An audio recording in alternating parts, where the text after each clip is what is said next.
بسم اللہ الرحمن الرحیم إن المسلمين والمسلمات والمؤمنين والمؤمنات والقانتين والقانتات والصادقين والصادقات والصابرين والصابرات والخاشعين والخاشعات والمتصدقين والمتصدقات والصائمين والصائمات والحافظين فروجهم والحافظات والذاكرين. نبی صلی اللہ علیہ وآلہ وسلم کی سنت کا کیا مقام، کیا درجہ ہے؟ ہم اور آپ جانتے ہیں کہ مسلمان قرآن و سنت، اللہ و رسول کی اطاعت کا پابند ہے، اور جب تک وہ مسلمان نہیں ہو سکتا کہ وہ جب کلمہ لا الہ الا اللہ کی گواہی دیتا ہے تو اس کے ساتھ محمد رسول اللہ کی گواہی نہ دے.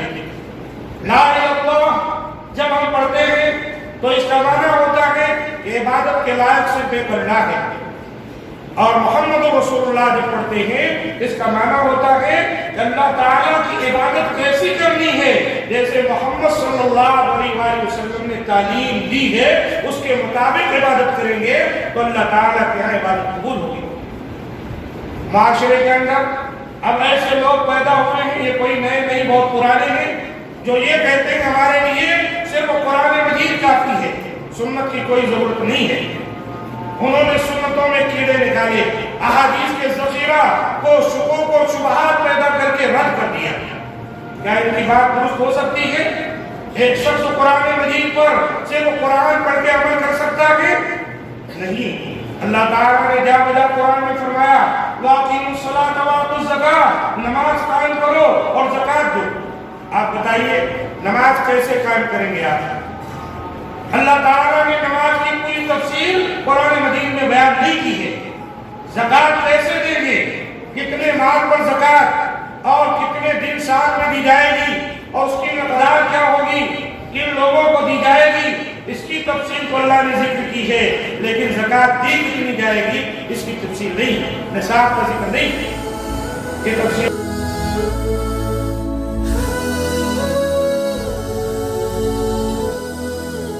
إن الحمد لله نحمده ونستعينه ونستغفره ونعوذ بالله من شرور أنفسنا ومن سيئات أعمالنا.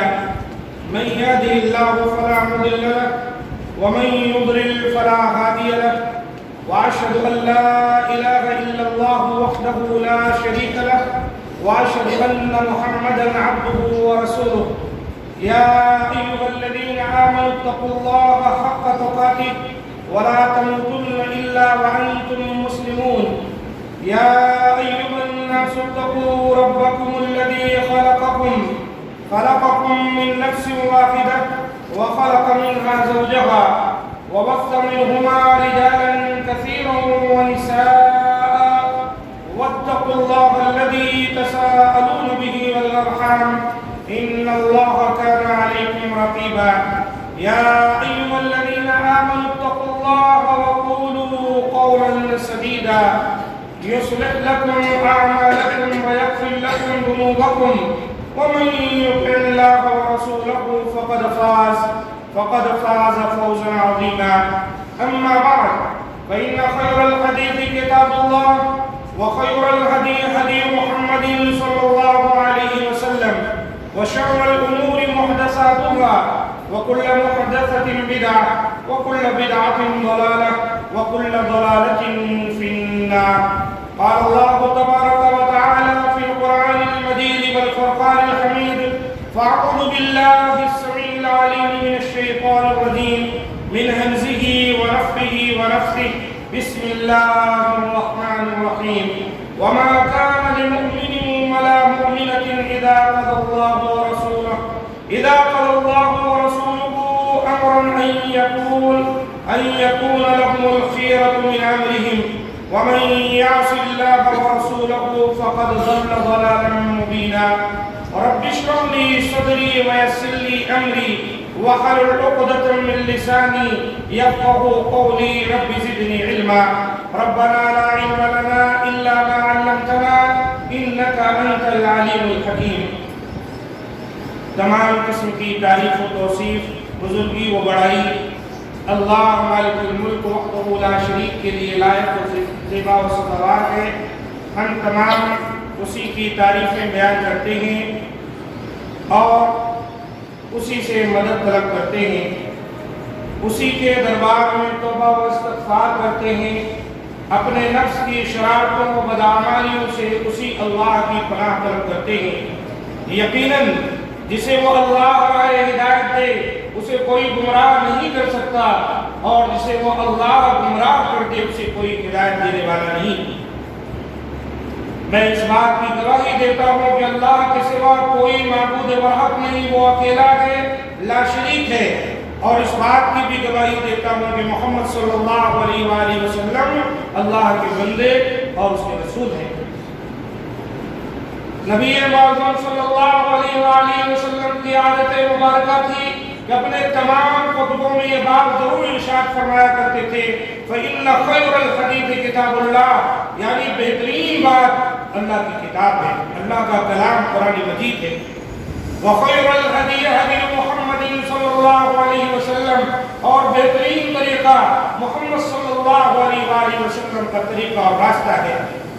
آپ اپنی امت کو ان الفاظ میں خبردار فرمایا کرتے تھے کہ وَشَرَّ الْأُمُورِ مُحْدَثَاتُهَا، دین اسلام کے نزدیک سب سے بدترین کام اگر کوئی ہے تو وہ ہے جسے دین کے نام پر نکال لیا گیا، جس کے لیے قرآن و سنت سے کوئی دلیل نہ ہو. اللہ کے رسول فرماتے وَكُلَّ مُحْدَثَةٍ بِدْعَةٍ، یہ نیا ایجاد کردہ دین میں جو عمل ہے یہ بدعت ہے. وَكُلَّ بِدْعَةٍ ضَلَالَةٍ، اور ہر طرح کی بدعت گمراہی ہے. وَكُلَّ ضَلَالَةٍ فِي النَّارِ، اور ہر طرح کی گمراہی انسان کو جہنم میں پہنچا دیتی ہے. العیاذ باللہ. معزز سامعین کرام، آج کے خطبہ مسنونہ کے بعد سورۃ الاحزاب کی آیت نمبر 36 کی میں نے آپ کے سامنے تلاوت کی ہے. اس آیت مبارکہ میں اللہ تعالیٰ نے اہل ایمان کہہ کر جہاں مردوں سے خطاب کیا ہے وہیں اللہ تعالیٰ نے خواتین کا بھی نام لیا مؤمنہ کہہ کر. معنی اس کا یہ ہے کہ وَمَا كَانَ لِمُؤْمِنٍ وَلَا مُؤْمِنَةٍ، نہ کسی مومن مرد کو اس بات کی اجازت ہے، نہ کسی مومنہ عورت کو اس بات کی اجازت ہے اِذَا قَضَى اللَّهُ وَرَسُولُهُ أَمْرًا، جب اللہ اور اس کے رسول کوئی فیصلہ کر دے أَن يَكُونَ لَهُمُ الْخِيَرَةُ، پھر ان کی اپنی کوئی خواہش ہو، ان کی اپنی کوئی چاہش ہو اور وہ اس پر عمل کریں اپنی طرف سے، اس کی اجازت نہیں. اس آیت کا معنی صاف ہوا کہ اس دنیا کے اندر اللہ تعالیٰ نے ہم کو اور آپ کو بھیجا ہے، اور تب تک ہم کامیاب نہیں ہو سکتے جب تک کہ اللہ اور رسول کے تعلیمات کے مطابق زندگی گزاریں. ذرہ برابر بھی دین کے معاملے میں ہمیں اختیار نہیں دیا گیا ہے کہ ہم اپنے منمانی کریں. اسی لیے فرمایا ان یقول لهم الخیرۃ من امرہم، جب اللہ رسول کا حکم آ گیا تب ذرہ برابر بھی کسی مومن مرد اور مومنہ عورت کو اجازت نہیں ہے کہ اپنے خواہش کے مطابق، اپنی طبیعت کے مطابق اپنی زندگی گزارے. اور اگر کوئی ایسا کرتا ہے خلاف ورزی وَمَن يَعْصِ اللَّهَ وَرَسُولَهُ فَقَدْ ضَلَّ ضَلَالًا مُبِينًا، اگر اللہ اور رسول کی نافرمانی کوئی کرتا ہے، اللہ اور رسول کے حکم کی خلاف ورزی کرتا ہے، تو اللہ تعالیٰ نے فرمایا تحقیق کی پھر ایسا آدمی کھلی گمراہی میں پڑ گیا، اس کے گمراہ ہونے میں کوئی شک نہیں. عزیز ساتھیوں، خطبے کا عنوان یہ ہے کہ مقام سنت، نبی صلی اللہ علیہ وآلہ وسلم کی سنت کا کیا مقام، کیا درجہ ہے. ہم اور آپ جانتے ہیں کہ مسلمان قرآن و سنت اللہ اور رسول کی اطاعت کا پابند ہے، اور جب تک وہ مسلمان نہیں ہو سکتا کہ وہ جب کلمہ لا الہ الا اللہ کی گواہی دیتا ہے تو اس کے ساتھ محمد رسول اللہ کی گواہی نہ دے. لا الہ الا اللہ جب ہم پڑھتے ہیں تو اس کا معنی ہوتا ہے کہ عبادت کے لائق صرف ایک اللہ ہے. اور محمد رسول اللہ جب پڑھتے ہیں اس کا معنی ہوتا ہے کہ اللہ تعالیٰ کی عبادت کیسی کرنی ہے، جیسے محمد صلی اللہ علیہ وآلہ وسلم نے تعلیم دی ہے اس کے مطابق عبادت کریں گے تو اللہ تعالیٰ کے یہاں عبادت قبول ہوگی۔ معاشرے کے اندر اب ایسے لوگ پیدا ہوئے ہیں، یہ کوئی نئے نہیں بہت پرانے ہیں، جو یہ کہتے ہیں ہمارے لیے صرف قرآن مجید کافی ہے، سنت کی کوئی ضرورت نہیں ہے۔ انہوں نے سنتوں میں کیڑے نکالے، احادیث کے ذخیرہ کو شکوک و شبہات پیدا کر کے رد کر دیا۔ کیا ان کی بات درست ہو سکتی ہے؟ ایک شخص قرآن مجید پر صرف قرآن پڑھ کے عمل کر سکتا ہے؟ نہیں۔ اللہ تعالیٰ نے جا بجا قرآن میں فرمایا وَأَقِيمُوا الصَّلَاةَ وَآتُوا الزَّكَاةَ، نماز قائم کرو اور زکوٰۃ دو۔ آپ بتائیے نماز کیسے قائم کریں گے آپ؟ اللہ تعالیٰ نے نماز کی پوری تفصیل قرآن مجید میں بیان نہیں کی ہے۔ زکوٰۃ کیسے دیں گے؟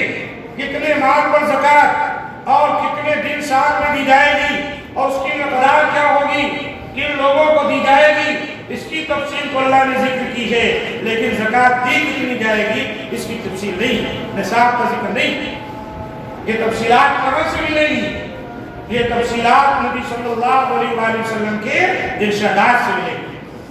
آپ نے نماز اسی طرح منبر پر چڑھ کر اللہ کے رسول نے اپنی نماز بتائی صحابہ کرام کو، اور پھر آپ نے یہ بھی فرمایا صلو کما رأیتمونی اصلی، نماز ایسی پڑھو جیسے مجھے پڑھتے دیکھ رہے ہو۔ تو جو لوگ کہتے ہیں قرآن ہمارے لیے کافی ہے، حدیث کی ضرورت نہیں ہے، سنت کی ضرورت نہیں ہے، وہ لوگ 2 رکعت نماز بھی نہیں پڑھ سکتے ہیں، اور پھر یہ بندگانہ نماز ظہر کی 4 رکعتیں، عصر کی 4 رکعتیں، مغرب کی 3 رکعتیں، عشاء کی 4 رکعتیں، فجر کی 2 رکعتیں، یہ کہاں سے ملیں گی؟ کیا قرآن مجید میں اللہ تعالیٰ نے اس کا ذکر کیا ہے؟ وضو کر کے کس طرح اللہ کے سامنے کھڑے ہوں گے، رکوع کریں گے تو کیا پڑھیں گے، سجدہ کریں گے تو کیا پڑھیں گے، تشہد کس کو کہتے ہیں، دعائے معصورہ کس کو کہتے ہیں، درود شریف کس کو کہتے ہیں، یہ تمام تفصیلات جب تک نبی صلی اللہ علیہ وآلہ وسلم کی احادیث کو نہیں اپنایا جائے گا تب تک اس پر عمل نہیں ہو سکتا ہے۔ عزیز ساتھیوں، اس طرح جو لبرل ٹائپ کے لوگ رہتے ہیں اور فلسفی ذہن کے ہیں، زیادہ دنیوی تعلیم حاصل کر لیتے ہیں، ان کو بڑے آسانی سے ایسے لوگ اپنے چنگل میں پھانس لیتے ہیں۔ یہ قرآن مجید محفوظ ہے، احادیثیں بہت بعد میں لکھی گئی، پتہ نہیں اس کے اندر کیا رد و بدل کیا گیا، اور اس وجہ سے یہ قابل قبول نہیں ہے۔ قرآن محفوظ ہے، قرآن پر عمل کرو۔ اللہ کے رسول صلی اللہ علیہ وآلہ وسلم نے ایسے لوگوں کے بارے میں ہم کو اور آپ کو خبردار کیا ہے۔ حدیث اس طرح ہے، اللہ کے رسول صلی اللہ علیہ وسلم نے فرمایا ایک زمانہ ایسا آئے گا، ایک دور ایسا آ جائے گا میری امت پر کہ ایک شخص تکیہ دام لگا کر بیٹھا ہوگا، یعنی بڑے آرام سے اطمینان سے، اس کو کوئی روزی روٹی کی فکر نہیں ہوگی۔ اور آپ دیکھیں گے یہ منکرین حدیث، انکار حدیث کا جو ٹولہ ہے منکرین کا، ان کا یہی حال ہے، ہر جگہ موجود رہتے ہیں، لوگوں کے جانے کے بعد دھیرے دھیرے ان کے کانوں میں پھونکتے ہیں، اور یہ بیماری شہر کے اندر بڑی تیزی کے ساتھ دوڑ رہی ہے، چل رہی ہے۔ کل تک جو لوگ اسلام کی دعوت دیا کرتے تھے، اسلام کی طرف بلاتے تھے، آج وہ لوگ اس کے دشمن ہو گئے ہیں، منکرین حدیث کے شکنجے میں پھنس چکے ہیں، اور وہ لوگوں کو اس طرح کے مسائل بیان کرتے ہیں کہ اس میں نماز بھی نہیں ہے، حتیٰ بات تو یہ ہے کہ رسول اللہ صلی اللہ علیہ وسلم پر ایمان لانا بھی ضروری نہیں۔ وہ کہتے ہیں اس ملک کے اندر جتنے بھی رشی منی اور بڑے بڑے گزرے ہیں دوسری قوموں کے، وہ سب کے سب انبیاء اور رسول تھے۔ کہتے ہیں جتنی کتابیں ان کی ہیں یہ ساری لوگ منزل من اللہ ہیں، اور یہاں تک بھی کہتے ہیں کہ یہ جو شریعت کے نام پر ملا لوگ تمہیں باتیں بتاتے ہیں یہ سب دراصل عرب کا کلچر ہے، یہ کوئی شریعت نہیں ہے، اس لیے ہوشیار رہیں، خبردار رہیں۔ جب ہمارے نبی جناب محمد صلی اللہ علیہ وآلہ وسلم نے ہم کو اور آپ کو ہوشیار کر دیا ہے، تو ظاہر سی بات ہے کہ ہمیں ہوش کے نام لینے، آنکھیں بند نہ کریں۔ کتنا بھی پڑھیں گے آپ کالج یونیورسٹی، لیکن شریعت کے معاملے میں اپنے علماء سے جڑ کے کوئی مسئلہ ہے ان سے دریافت کرنے کا۔ ڈائریکٹ جو ہے ویب سائٹ پر جا کر یا کہیں تلاش کر کے سرچ کر کے عالم بننے کی کوشش نہ کریں، محقق بننے کی کوشش نہ کریں، ورنہ بھٹک جائیں گے۔ کیوں؟ انہی کے ویب سائٹ پر سب سے پہلے سرچ ہوتی ہے۔ یہاں دار اصلاح کرنے کے لیے نا بلائیں وہی سب پڑی رہتی ہے۔ اللہ کے رسول نے کیا فرمایا؟ آپ نے فرمایا یوشک الرجل متکئا علی عریکتہ، وہ قریب ہے کہ ایک شخص اپنے تکیہ گاؤ لگا کر ٹیک لگا کر بیٹھا ہوگا، یحدث بحدیث من حدیثی، وہ میری حدیثوں میں سے حدیث تمہیں بیان کرے گا۔ جب وہ حدیث بیان کرے گا آپ یہ نہیں محسوس کریں گے کہ کوئی کس سے کہانیاں سنا رہا ہے، وہ بھی ہو سکتا ہے بخاری کا حوالہ دے دے، وہ ہو سکتا ہے کتب الستہ کی کتاب کا حوالہ دے دے، زیادہ ہوشیار نہیں۔ اللہ کے رسول نے فرمایا فَيَقُولُ بَيْنَنَا وَبَيْنَكُمْ كِتَابُ اللَّهِ عَزَّ وَجَلَّ، يَقُولُ بَيْنَنَا وَبَيْنَكُمْ كِتَابُ اللَّهِ عَزَّ وَجَلَّ، وہ کہے گا میرے بھائیوں ہمارے آپ کے درمیان اصل چیز تو اللہ کی کتاب ہے۔ کہیں بھی آپ بیٹھے ہوں کوئی قرآن مجید کی بات کرے کیا آپ انکار کر سکتے ہیں؟ اللہ کی کتاب ہے، اس کی کسی بات کا آپ انکار نہیں کر سکتے۔ آپ کہیں واقعی بہت صحیح بات ہے، جب قرآن مجید ہی ہمارا آپ کا فیصل ہے تو سنائیے کیا ہے آپ کے پاس؟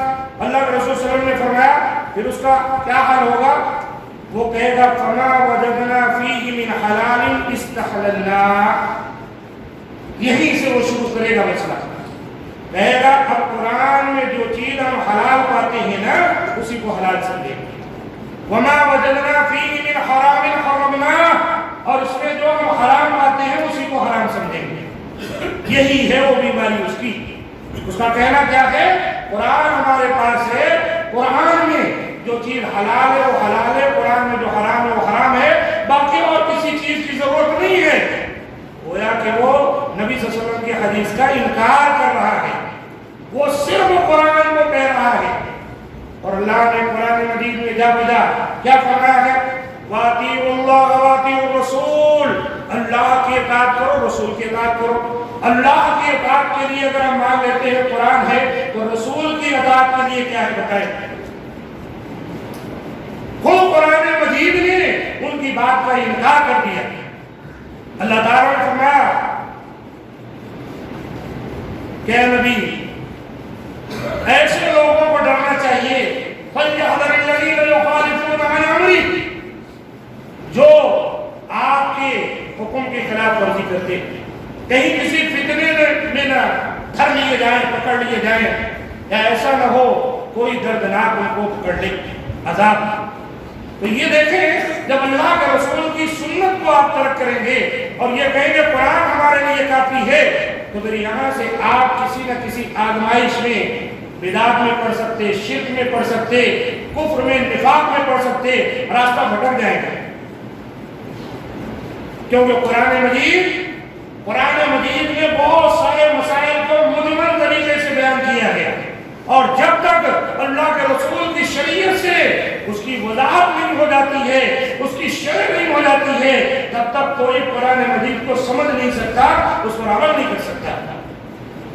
تو اللہ کے رسول نے فرمایا اللہ اے لوگوں جب تم دیکھو کوئی قرآن پکڑ کر کہہ رہا ہے اس کے حرام کو حرام سمجھو، اس کے حلال کو حلال سمجھو، یعنی یوں کہہ رہا ہے قرآن ہمارے لیے کافی ہے، تو خبردار ہو جاؤ وَإِنَّمَا حَرَّمَ رَسُولُ اللَّهِ صلی اللہ علیہ وسلم مِثْلُ مَا حَرَّمَ اللَّهُ، کہ اللہ کے رسول نے جس چیز کو حرام ٹھہرا دیا ہے وہ ویسے ہے جیسے اللہ نے حرام ٹھہرایا ہے۔ یہ کہ بس قرآن میں ہے قرآن نہیں، اللہ کے رسول کہتے ہیں جب اللہ کے رسول نے کوئی چیز حلال و حرام ٹھہرائی ہے تو وہ کیسے ہے جیسے اللہ نے ٹھہرایا۔ کیوں؟ قرآن مجید میں اللہ تعالیٰ کا ارشاد ہے وَمَا آتَاكُمُ الرَّسُولُ فَخُذُوهُ وَمَا نَهَاكُمْ عَنْهُ فَانْتَهُوا، یہ رسول تمہیں جو دے اس کو لے لو، اس کو تھام لو، اس کو پکڑ لو، اور جن چیزوں سے روک دے اس سے باز آ جاؤ، اس سے رک جاؤ۔ تو ہمارے نبی شریعت کی جو باتیں ہم کو اور آپ کو دیں گے وہ کیا ہیں؟ وہ اللہ ہی کی بات ہے، وہ اللہ کے رسول کی بات اپنی طرف سے نہیں ہے۔ کیوں؟ وَمَا يَنطِقُ عَنِ الْهَوَىٰ إِنْ هُوَ إِلَّا وَحْيٌ يُوحَىٰ، نبی اپنے نفس سے باتیں نہیں کرتا، نبی نبی جب زبان کھولتا ہے جب اس کے پاس وحی آتی ہے. نبی اپنی طرف سے کوئی بات نہیں بیان کرتے. اس لیے یہ ٹولہ جو منکرین حدیث کا ہے ان کو پہچاننے کی کوشش کیجیے اور ان کے شر سے اور ان کی شر انگیزیوں سے بچنے کی کوشش کیجیے. یہ ہمارے ذہنوں میں احادیث شریفہ اور سنت متواترہ کے طریقے سے ایسی باتیں بیان کر دیتے ہیں جس سے ہم کہتے ہیں قرآن مجید سے حدیث ٹکرا رہی ہے. قرآن مجید سے حدیث ٹکرا رہی ہے. بھئی کیسے ٹکرا رہی ہے؟ آپ کے پاس کتنا علم ہے جس کی بنیاد پر آپ کہہ سکتے ہیں ٹکرا رہی ہے؟ آپ نے باقاعدہ کہیں درس نظام حاصل کیا ہے؟ کسی ادارے سے آپ فارغ التحصیل ہیں؟ کسی جامعہ کی سمجھ رکھتے ہیں؟ واقعی آپ نے اسلامی تعلیمات کا پورا ذخیرہ کھٹانا ہے کہ آپ کے پاس اتنا علم ہے کہ آپ جج کر سکیں یہ قرآن کی آیت اور یہ حدیث ٹکرا رہی ہے؟ حال تو یہ ہوتا ہے اگر ترجمے کا قرآن ان کے ہاتھ سے لے لینا تو قرآن مجید جو مصحف تلاوت کرنے کے لیے ہے نا اس سے وہ ٹرانسلیشن بھی کر کے آپ کو نہیں بتا سکتے. لیکن دعویٰ اتنا بڑا ہوتا ہے. اس لیے خاص کر کے کالج میں پڑھنے والے یونیورسٹیوں میں پڑھنے والے یہ اس طرح بہت زیادہ نیٹ پر بیٹھنے والے ہوشیار رہیں. یہ دین کا معاملہ ہے. یہ دین کا معاملہ ہے. یہ دنیا کا نہیں. دنیا الگ ہے لیکن دین میں اللہ کے رسول نے برداشت نہیں کیا. ابھی خطبے میں یہ بات آئی کیا آئی؟ وَشَرُّ الْأُمُورِ مُحْدَثَاتُهَا. دین اسلام کے نزدیک سب سے بدترین کام وہ ہے جسے لوگ دین کے نام پر نکال لیں حالانکہ دین میں موجود نہیں. یہ چیز کیا کرتی ہے؟ آدمی کو بدعت میں ڈالتی ہے, بدعت گمراہی میں ڈالتی ہے اور گمراہی لے جا کر اسے جہنم میں پھینک دیتی ہے. اسی طرح اللہ کے رسول صلی اللہ علیہ وسلم نے فرمایا ایک جگہ کہ یہ لوگ یہ کہیں گے لیکن سنو الا انی اوتیت الکتاب ومثلہ معہ. آپ فرماتے ہیں خبردار رہو یہ جو کہہ رہا ہے کہ قرآن تمہارے لیے کافی ہے اس کو بتاؤ کہ نبی نے کہا ہے جیسے میں قرآن دیا گیا ہوں ایسے اسی کے مثل اور دیا گیا ہوں. اور یہ کیا ہے؟ یہ حدیث ہے. اللہ کے رسول صلی اللہ علیہ وآلہ وسلم احادیث بھی سیدھے اللہ تعالیٰ سے روایت کرتے تھے. حدیث قدسی جس کو کہا جاتا ہے وہ اللہ کے رسول سیدھا ڈائریکٹ اللہ سے روایت کرتے تھے. حضرت جبریل کبھی کبھی انسانی شکل میں آ کر اللہ کے رسول کو تعلیم دے کر جایا کرتے تھے. یہ حدیث ہے, یہ اپنا مقام رکھتی ہیں. کوئی اگر کہتا ہے نہیں تو سمجھ جاؤ کہ سارے لوگ جھوٹے ہیں, مکار ہیں, ان کی باتوں میں نہ آئیں. ان کو پکڑ کر اپنے علماء کے پاس لائیں, عالم دین کے پاس بٹھائیں اور ان کی سند اور ان کے دلائل کو اچھی طرح پرکھیں. جب کہیں جا کر آپ کو معلوم ہوگا کیا صحیح کیا غلط ہے. میرے بھائیوں, اللہ تعالیٰ نے دین اسلام جو ہم کو آپ کو عطا کیا ہے, عزیز ساتھیوں, بہت ضروری ہے کہ سمجھیں کیا صحیح ہے کیا غلط ہے. اللہ کے رسول صلی اللہ علیہ وآلہ وسلم نے ایک حدیث میں فرمایا ترکت فیکم شیئین, میں نے تمہارے درمیان دو چیزیں چھوڑی. اس حدیث پر غور کریں آپ. میں نے تمہارے درمیان دو چیزیں چھوڑی ہیں. لن تضلوا بعدہما ان تمسکتم. بعض روایتوں میں اگر تم ان دونوں کو مضبوطی کے ساتھ پکڑ لو گے تو کبھی بھی گمراہ نہیں ہوگے. میں نے تمہارے درمیان دو چیزیں چھوڑی ہیں, اگر تم ان دونوں کو مضبوطی کے ساتھ پکڑ لو گے تو کبھی بھی گمراہ نہیں ہوگے. اللہ کے رسول نے کیا فرمایا؟ کتاب اللہ و سنتی. وہ دو چیزیں, ایک اللہ کی کتاب اور دوسری میری سنت. دیکھا اللہ کے رسول صلی اللہ علیہ وسلم نے گمراہی سے بچنے کے لیے اپنی امت کو جو بتایا تو دو چیزیں بتائی ہیں, ایک اللہ کی کتاب اور ایک میری سنت. اور یہ کہہ رہا ہے کہ یہ صرف اللہ کی کتاب قرآن مجید ہی میرے لیے کافی ہے, احادیث کی ضرورت نہیں ہے. اس کے جھوٹا ہونے کے لیے یہی کافی ہے جو حدیث اللہ کے رسول صلی اللہ علیہ وسلم نے بیان فرمائی ہے. اسی طرح آپ صلی اللہ علیہ وسلم نے فرمایا ایک مرتبہ کل امتی یدخلون الجنت الا من ابا. آپ نے فرمایا میری امت کے سارے لوگ جنت میں جائیں گے ایک سوائے اس کے جو جنت میں جانے سے انکار کر دے. قالوا یا رسول اللہ ومن یابا. صحابہ کرام نے اللہ کے رسول بھلا کوئی ایسا نہیں ہے جو جنت میں جانے سے انکار کر دے؟ آپ نے فرمایا من اطاعنی دخل الجنہ ومن عصانی فقد ابا. جس نے میری اطاعت کی وہ جنت میں جائے گا اور جس نے نافرمانی کی وہ جنت میں جانے سے انکار کر دیا. دیکھا آپ نے اللہ کے رسول کی اطاعت کہاں سے ہوگی بتائیے؟ اللہ کے رسول کی اطاعت اللہ کے رسول کی احادیث صحیحہ آپ کی جو سنتیں ہیں اس کو سمجھ کر اس کو پڑھ کر اس کے مطابق ہم اللہ کے رسول کی اطاعت کریں گے. جب سنت ہوئی تو نکال دیے آپ, حدیث کو ہی نکال دیے آپ, کہہ رہے سے وہ قرآن ہی کرتی ہے, تب اللہ کے رسول کی اطاعت کہاں سے ہوگی اور پھر جنت کا دروازہ کہاں سے کھلے گا؟ سمجھنے کی بات ہے. اللہ تعالیٰ سے دعا ہے جو باتیں بیان کی گئی مولا کریم اس طرح کی توفیق دے. اللہ تعالیٰ ہمارے گناہوں کو بخش دے, ہماری خطاؤں کو درگزر فرمائے, ہمارے حال کو رحم فرمائے. جہاں کہیں مسلمان رہتے بستے ہیں اللہ تعالیٰ کی پریشانیوں کو دور فرمائے, ان کے خون کی مال کی آبرو کی حفاظت فرمائے. اللہ تعالیٰ ہماری دعاؤں کو قبول فرمائے کہ وہی قبول کرنے والا ہے. سبحان ربک رب العزة عما یصفون وسلام علی المرسلین والحمد للہ رب العالمین.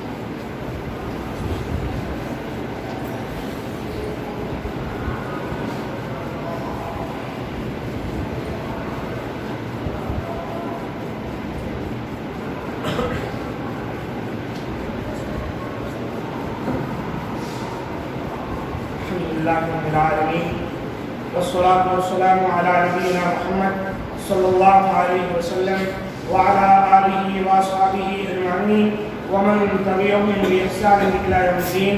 عباد الله رحمكم الله, إن الله وملائكته يصلون على النبي يا أيها الذين آمنوا صلوا عليه وسلموا تسليما.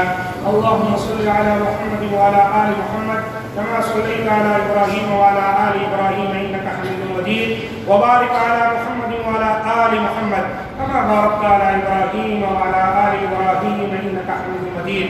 عباد الله رحمكم الله, إن الله يأمر بالعدل والإحسان وإيتاء ذي القربى وينهى عن الفحشاء والمنكر والبغي يعظكم لعلكم تذكرون. اذكروا الله يذكركم وادعوه يستجب لكم ولذكر الله تعالى أكبر والله يعلم ما تصنعون. قوموا إلى عبادة الله. مسجد آمینہ علیم الدین کے چینل سے دینی, دعوتی و اصلاحی کام کو آگے بڑھانے میں ہمارا بھرپور ساتھ دیں, کیونکہ دین اسلام کی دعوت دینا یقیناً بہت اہم ذمہ داری ہے. اسی سے دین کی بقا ہے اور اسی سے امت مسلمہ کا قرار ہے. مسجد آمینہ علیم الدین کے یوٹیوب چینل کو سبسکرائب کریں اور آگے شیئر کرنا ہرگز نہ بھولیں. جزاکم اللہ خیرا.